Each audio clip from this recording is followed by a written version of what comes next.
Oui, oui, je marche pour Goma. Goma qui se retrouve coincé dans cette guerre de prédateurs, qui se déchire les richesses des Congolais. Oui, je marche contre les rebelles du M23 et contre le Rwanda, car ce sont eux et personne d'autre qui font main basse sur les minerais et les métaux précieux qui ne leur appartiennent pas. Oui, je marche pour dénoncer l'hypocrisie des Européens qui dénoncent l'invasion de Goma par les Rwandais avec qui ils font commerce du coltan et du cobalt volés en République démocratique du Congo. Oui, je marche pour ne jamais oublier le tout début de ce chaos, les colons belges qui ont délibérément attisé la haine entre les Hutus et les Tutsis. Divisés pour mieux régner, rendre fous de jalousie les uns et les autres jusqu'à génocider tout un peuple. 30 ans après, on y est encore, piégé dans la haine, la jalousie et la convoitise. Alors oui, je marche, sans plus jamais m'arrêter pour exiger l'arrêt des massacres, la fin de l'invasion des ennemis de la nation, que chacun rentre chez soi et laisse l'autre tranquille. Les Rwandais au Rwanda, les Européens en Europe et les Congolais chez eux, sur leurs terres, avec leurs richesses qui n'appartiennent qu'à la République démocratique du Congo. Et hier, après la mort d'Idengo, Kizito soit fort, on est en train de prendre maman, on a compris votre esprit de patriotisme. Mais on commence à comprendre qu'il n'y a pas de patriotisme qu'on peut faire avec un gouvernement irresponsable. Alors, on est là, toutes mes économies de pas de Goma, j'ai des boutiques à Goma, je suis le marketeur le plus influent de l'Est. Je commence à être fatigué, Kouangaï, Kamina Choka. Je ne veux pas les gens qui me disent politique et tout ça. Bon, on est déjà dedans. Vous croyez que les vidéos qu'on a fait pour soutenir le FARDC, soutenir le WhatsApp, tous les vidéos, vous croyez que même si je les efface sur mon compte, ça n'existe pas. Donc, je suis déjà mort actuellement. Mais je crois qu'avant ma mort, je ne livrerai pas ma jeunesse, mes cascadeurs, mes débrillants à un gouvernement irresponsable. Je vais bientôt mourir, je le sens déjà. Je venais de recevoir le message qu'on a donné à FCM 23 pour nous, les influenceurs de Goma. Donc là, moi, je suis mort. Ça, je crois que c'est ma dernière vidéo. Mais je vais dire à la jeunesse de Goma qu'il n'existe pas de patriotisme avec un gouvernement irresponsable. On finit à être sacrifié. Je crois que même pour le moment, l'ennemi ne... Non. Je n'ai plus de mots. Dites-moi quelque chose, mes fans, dans les commentaires. Je vais prendre une décision. Peut-être que ça sera ma dernière déclaration. Mes fans. Mais ne me dites pas ma politique parce qu'on est déjà dedans. C'est maintenant, je suis fatigué. J'aime ma famille à Goma, ma boutique à Goma, mes entreprises. Je travaille à Goma. Mina choka kuangaika. Alors, mimi na sina tavitu, na hii video mina ifanya na choka mafikiri. Dites-moi quelque chose, mes fans, dans les commentaires, je vais tout lire et je vais prendre une décision. Parce que ça, la moi, peut passer. Et donc, ça, les singa émission, ça, koyoka, bande kona biso, bazo benga biso na Goma. Bazo ba, est-ce que bozo lo bate, na makambu bozo mona bozo lo bate. Bande ko bozo souffrir, bozo y bate, ceux qui te kosala ni na mboka oyo. Ils ont prophétie, ils ont belé, bima et kitoko. Est-ce que nous sommes en droit pour vivre et bonheur na yango? Souvent quand tu as pas si tu as goma bazole là. Les gens de comme chose benga partir tonga zole la bina goma yango ezani na goma. Nini ezani na goma. Tokunda nini to sala nini poto le la kaka ba famille. Les gens de comme on a betonu solo ba betinga passe salinga passe makasi. De connaît moi ça zole là. Azole la ka teka pour babomi bande kona yemba zole là parce que babomeli maman, babomeli papa, babomeli baleki. Je dis que leki na yemoko wa tika leki na ye, il pas confier à moi. il dit ça la passe image on a beaucoup collection parce que ce botal image on a et que ça na moi passe parce que tika kaka yemoko yango goma ezaka faut ba sibi ba conséquences na yango le bande qu'on a ça li passe na bi ki image o yande mon avis influencer kaska et ça li vraiment passe parce que kaska zo la lobby ou eza dernière vidéo ya sali ayebite ce que rozala so envie ah ba bomi déjà ki benga zo ibate.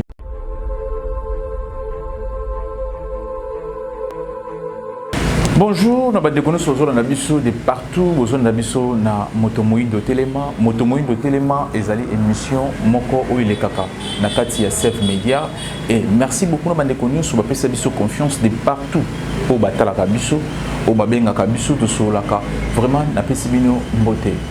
To ebike to les kana période moko ya makasi, période to bengi ya guerre et bandeko belé bazo benga biso et ba o bazana goma bazo benga biso comment ndenge bazo vivre et lelo soki na ina lombangu na ina mwa pe ma vitesse ya koyebisa bino makambo ezoleka na goma na kokeni mbala moko koyebisa bandeko belé parce que bozo na biso ebele et lelo be na émission na biso Motomoindo to kolobela ba massacre be ma be o ezoleka na kati ya goma masasi o ezobeta na goma et bato bazo ko kufa na goma et balongwe koboma bato yo o soit bayebanité bakomi koboma na bato bayebani o bantu benga ndeko na biso lokola ba influenceur bandeko yo bapanzaka sango malamu na bango o bamoni bapanzaka sango malamu na bango na TikTok bandeko oyo basalaka mo pe visibilité na kati ya goma ba jeune lokola biso o bazaka na kati ya goma et lelo toyoki bango ba misusu bakomi kokufa. Vraiment, les lopes to kolobela ba marche o ezo salama kati na ba mboka o eza mon peu partout place ba congolais bazali place Motomoindo bazali to kolobela yango pe na kati émission na biso oyo.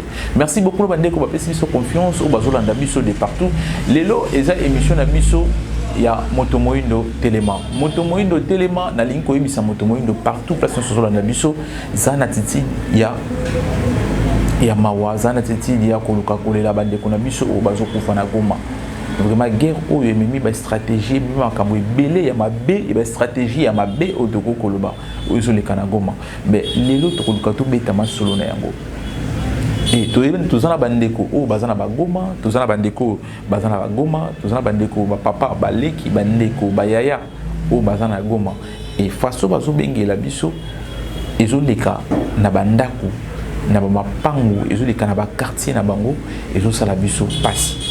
Toyebi ke M23 eza na kati ya goma mais eza na makambo ebele ya mabe oyo ezosalama na kati ya goma kuna ebele bazokufa ekomi na quartier mosusu soko leki na quartier omoni soit moto bazotumba motu batie pine bazotumba ye orotuna olobi motu wana ndenge nini bazobeti masasi ebetami bazwi moto batumbie moto bazwi sansi bazopelisa ye soko tuni bato bakoyi biso basola bakoyi biso yo ote azaki moyibi soko landeli aza moyibi te to babandi kosala ba massacre na bango po bayokisa bandeko nyonso oyo baza pembeni yo kisango passé vraiment toujours singa na peuple congolais toujours singa na basola na biso toujours singa na gouvernement na biso bulu côté la biso ka oyo bandeko na biso ya goma bazolela to tu ko kufela ndeko na biso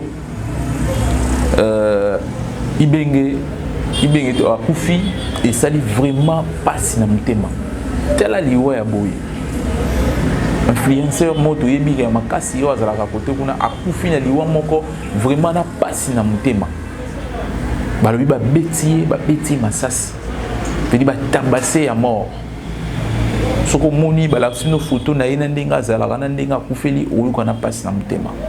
Et puis te komi ko banga ba influenceur nyonso bazala na kati ya goma on a ko cité pe lokola kombo tout ça là émission na odeni image na la sabino ya cascadeur bo mona cascade azolela na minute casca courage place aux ali yeba ke mange oyo sali be vidéo sali yeba yango epanzane déjà vidika azolela na motema na ya koloba nini azana nyonso na mboka wana azana ba entreprise na ye na kati ya goma azana ba biloko azana famille azana ba ndeko azana papa azana ba leki azana ba ndeko na kati ya mboka wana Et tellement beaucoup mieux que bon parce que influenceur to éviter yemo razo babi c'est la dernière vidéo dans sala.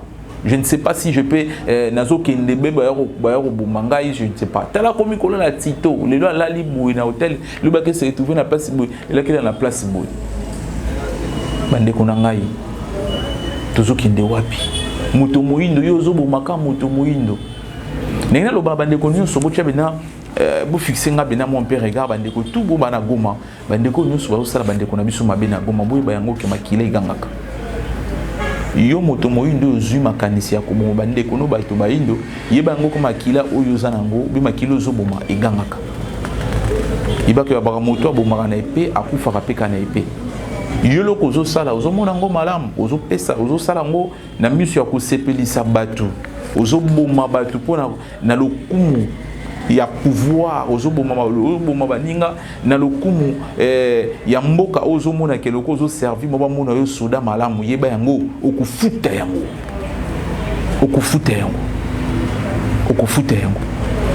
les gens qui spécialement on a bien le lokola goma parce qu'il y a des gens na goma kuna bazolela et na mpanzi nango to komona ke non Jésus mon papa bana pia Jésus mon papa oyo ya papa Israël Nash o bazana kati ya goma bango pe su bazolela mbongo ezate circulation ezate na goma mbongo circulation na mo ezate bande ko bazolela parce que même na ba agence ezaya kufungwa matei western réseau salate uri réseau salate na ba agence batinda ka mbongo réseau salate bande ko bozana poto batu nusu bazotinda nkuna bazana mbongo te mbongo ezate et mbongo biso tozotindela bango azo utana ba M-Pesa na biso na ba Orange Money ba o bazana Kinshasa ba yebi yango et bande ko pe bazana goma pe ba yebi yango.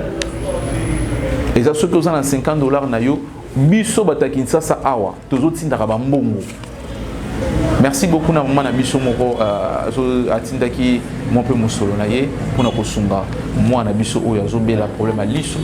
Vraiment merci beaucoup tika tenzambe apambola yo na yebi ke mbongo wane komaki na maboko ya bakambi et bakambi ba yebi komandenge ba koluka basala po na liso ya mwana oyo. Possibilité zo la passi biso moko kaka toujours so rappeler kaka mbongo wana bande ko no so bazotinda parce que to baki yango to la 5 appel na bande ko na biso boye ba yango na mwana na biso za na sima awa mwana na biso za na problème à liso wana nsinga fuba opérer na mitu toujours ba hôpital ezaya kufungwama parce que ya batu musu bazo masasi et batu musu bazo buka makolo na za na ba image moko o batindela kinga ça vient de Goma ezana bande ko to so na Goma kuna so ba la kisio ezana ba garçon musu bazo beta bango masasi na makolo batali ba sepeno kana philosophie note ba sepeli kana face na yote ba betio masas na makolo et bango so bazo se retrouver na hôpital oyo ya ba docteur to za na bango contact parce que nous avons ba docteur musu to za bango contact oyo bazo landela rapé bana Jésus mon papa côté kuna babi bazo landa bazo yamba baka ya bana bande ko ebele o ba bukani makolo o ba buki bango ba beti bango masas na makolo na ba biso na maboko musu ba beta ba betio masas ité mais ba bandi ko beta o lokola mwana moke musu bazo zoka na bilongi musu bazo panza na soki ndenge nini vraiment tozo kinde wapi bande ko na biso omi toza na biso toza na bino na cœur toza na bino na motema tozo yoka pasi oyo bino bozo yoka toza na sika ko funda yango yango tozo kana etando bande ko na biso bato bayindo place yozali ezo sala ndenge nini ko sala ndeko no mabe ezo sala ndenge nini ko bongo muninga na yo ezo sala ndenge nini yo solo lati monduki oyepozo ape mboka ngona malamu ozo bande ko bomba ndeko na yo oko gouverner banani soki bazalo kola 10 000 200 000 obomi lokola 80 baki lokola 100 yo bomi lokola 50 au gouverner 50 baki lokola 100 yo bomi lokola 80 au gouverner 20 mboka nini ngo tozo kinde boy makamni tozo sala na mboko peuple congolais toujours sur le charge wana yo yiba komandenge ya koluka ko aider mboka na yo parce que mboka na biso za lokola lisapi moko nde ezobela et nzoto mobimbe ezo pesa information na yango mundo ko zo pesa information ya lisapi ezo kapasi miso azo kapasi parce que miso za akolobelo côté et azo kitaka ma miso dit que ça la moi un peu parce que motema pas zo kapasi pourquoi lisapi za kobela bande ko bozo o bozana banzela o bozo za ba na côté ya Goma na yebike ezana ba place na beta mo un peu tout côté ya Goma kuna na bosa mo ba kombo bino to bozana ba place wana bozana ba hotel biso ba loja biso wana bandeko vraiment bosa na mo un peu engele bosa na mo un peu mayele Merci beaucoup bandeko nous bazo soutenir PGC mon papa parce que il nazo cessé koloba yango parce que dès que bozo sungaka biso o tozana Kinshasa biso wana tozo tindela ka bango mbongo na ba arrangement tellement ba gens sezo salade bazo zoka mbongo wana très bien na ba arrangement na batigo cash et si ko tozo baboué ezana ba provision ezo komaté provision ezana saki moko te ezo longwa Kinshasa ezo komati na Goma po bana balia ezo komate to bande tozo koma bo bazo koma na carence ya pi ya kolia bazo koma na carence mingi ya mai ya komela. Pourquoi babiloko nous sommes kimi ko nezo na fonction te et nani ya côté que la yo biloko on attend au bakomi na yango problème à guerre nana côté que la biloko tozolo bakaka biso non komi ekoti kimi ekoti mais bo tuna bande ko mususu o bazolo mukaka na tongo balamuki na tongo na pasi na mutema bazo mo bande ko na bango misu bazo bwaka bango na banzela misu bakufi vraiment zo sala moi pe passe na rolinga tota no image oyo ya ndeko na biso yo merci beaucoup na ndeko na biso ya mundele parce que ezana na bakala bango émission na biso oyo ezana bande ko musu bato boyindo bato bayindo musu bazo tela biso mais ezana bato bandi mususu bazana ngona makila mais na logo ko mona ya mundele mais na makila na ye na sana ye ezana bato bayindo quand on intervient de Ronabiso et pas Zul Bakitoko, de l'aide de CP Naomakasi, merci beaucoup. Tokolanda P interview, il y a un déconabiso Oyo, Kaska, il passe les vidéos naïe, je veux dire, Azul Lana Mutema, passe na Mutema, Zobanaroki, Mawa, puis passe Kazana Goma. Goma n'a mis tout le qui est infiltré, ils ont placé Yarokanga, ils ont déjà Yarokanga. Et bah, tu vas gouverner en Gondam, une grande partie, ils m'ont une petite partie, Tokolo, une grande partie, une petite partie, ils ont M23. Puis bazo sala tout ya ko bomaka batu nyos bazo lukaka ba loba. Ba vrai patriote o bazo lukaka ba lobela mboka bazo boma bango. Pourquoi azana Goma? Comme tala patriote oyo. Yé à part cause la influenceur na kati ya TikTok azan moto lobela ka mboka pas lobela ka ba valeur ya bien. Saint-Jean Morgana sepela na yé merci beaucoup. Mais bango de konanga courage place Yozali. Nabi ke nzamba azobatela yo nzamba bakoko na biso azobatela yo nabi ke eloko moko ya malonga ya mabe kokomela yo te eloko moko kokomela yo te. Merci beaucoup na koleka to la image oyo to kozonga poto boucler émission oyo merci.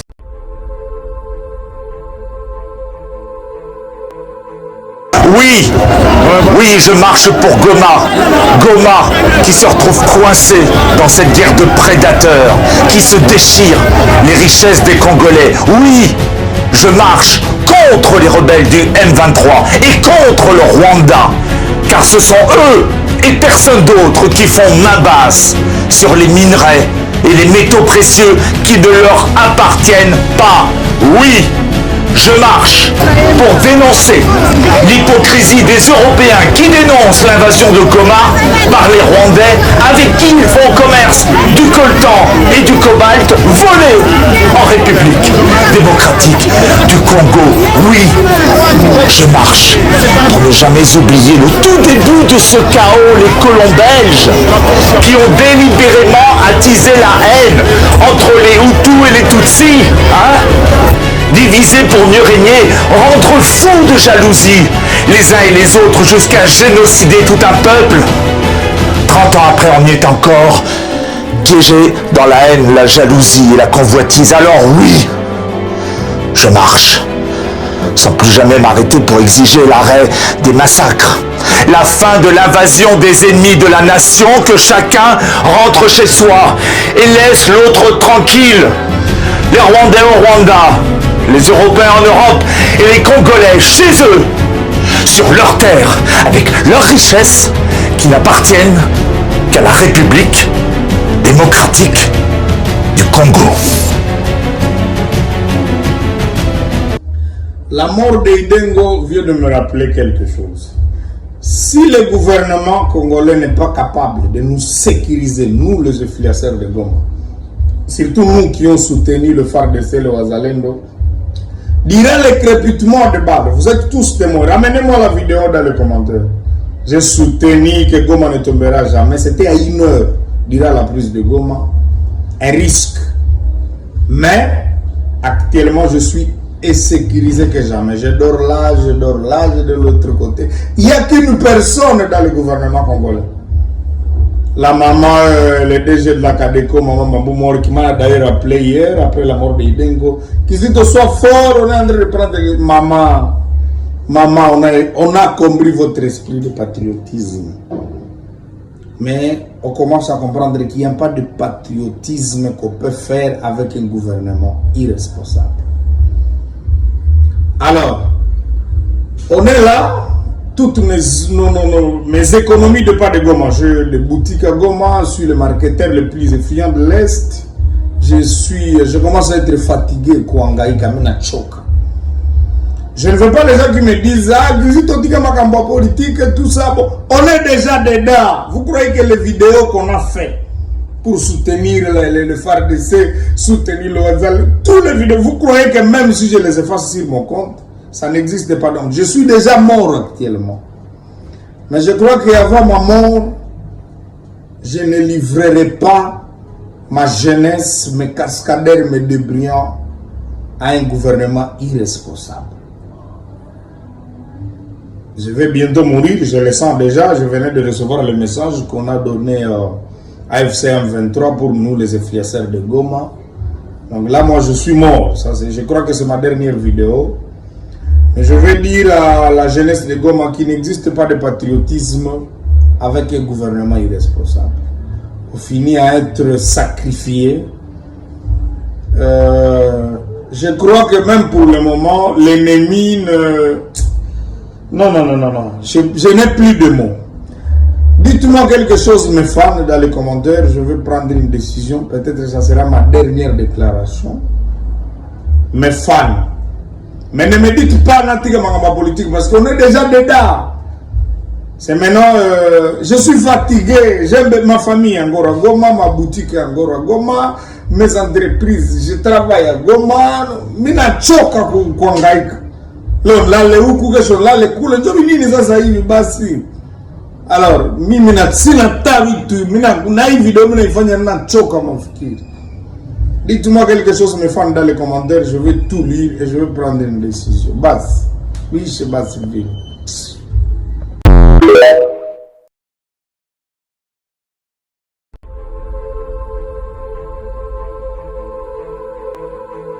Merci beaucoup.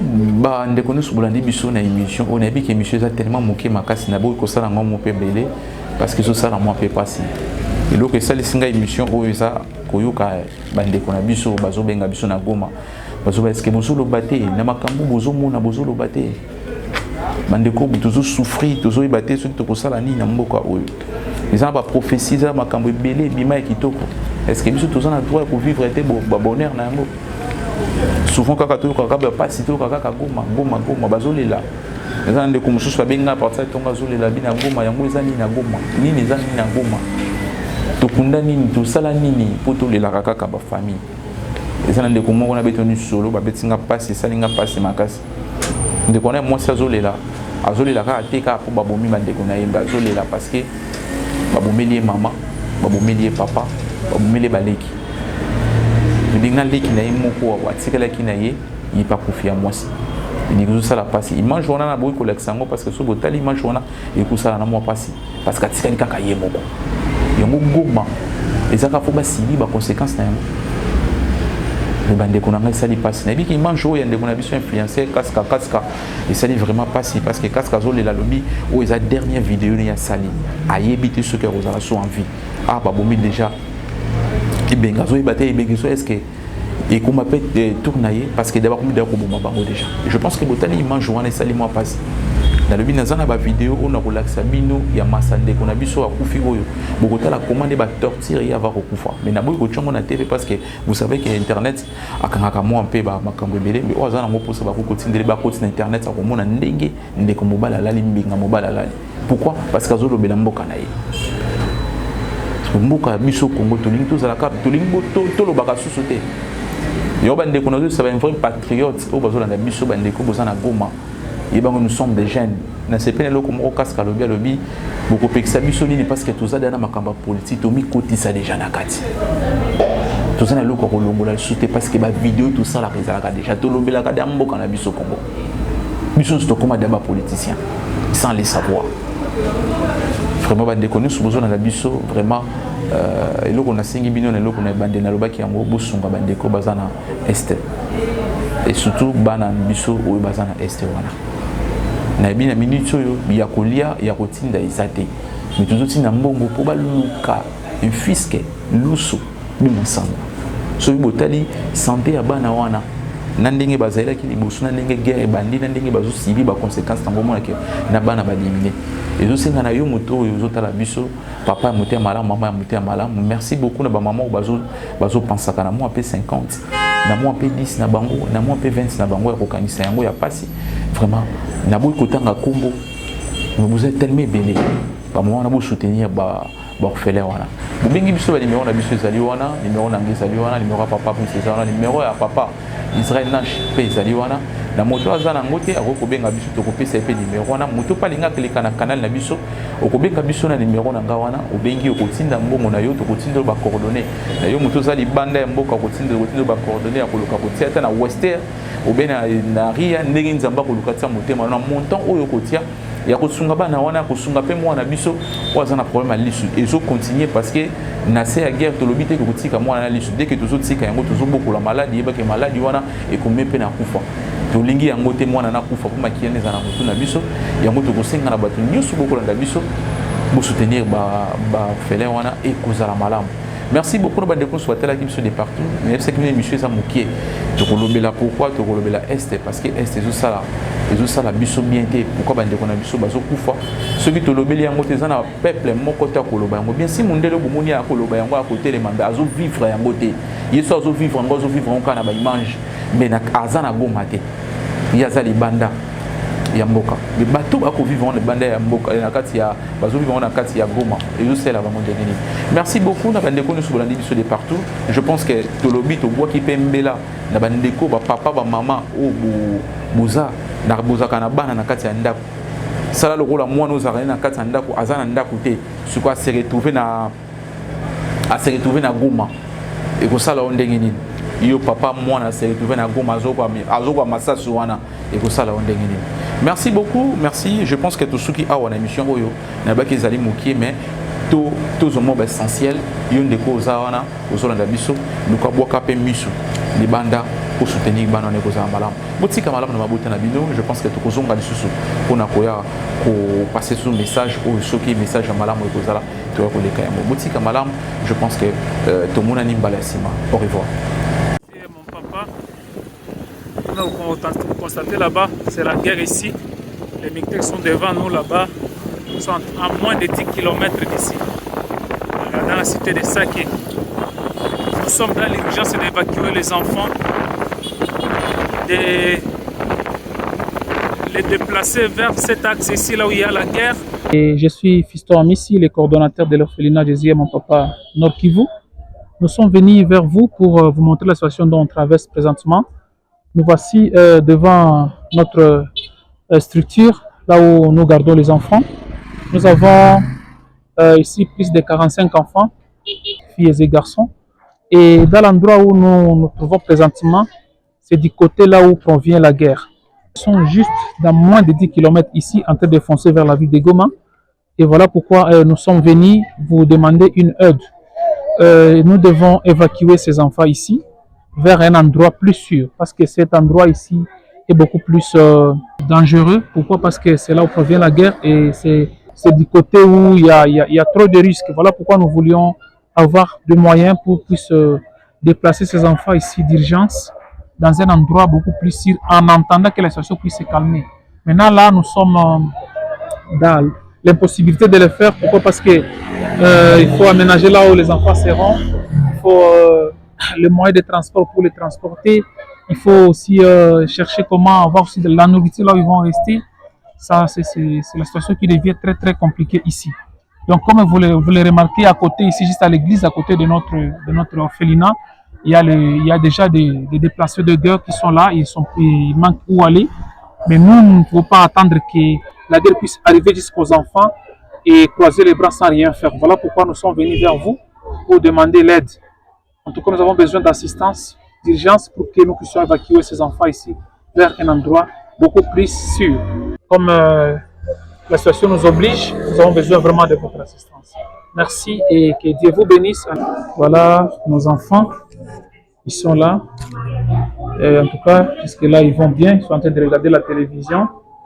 Et nous voulons que nous puissions avoir une assistance pour que nous puissions chercher comment évacuer nos enfants ici vers un endroit plus sûr.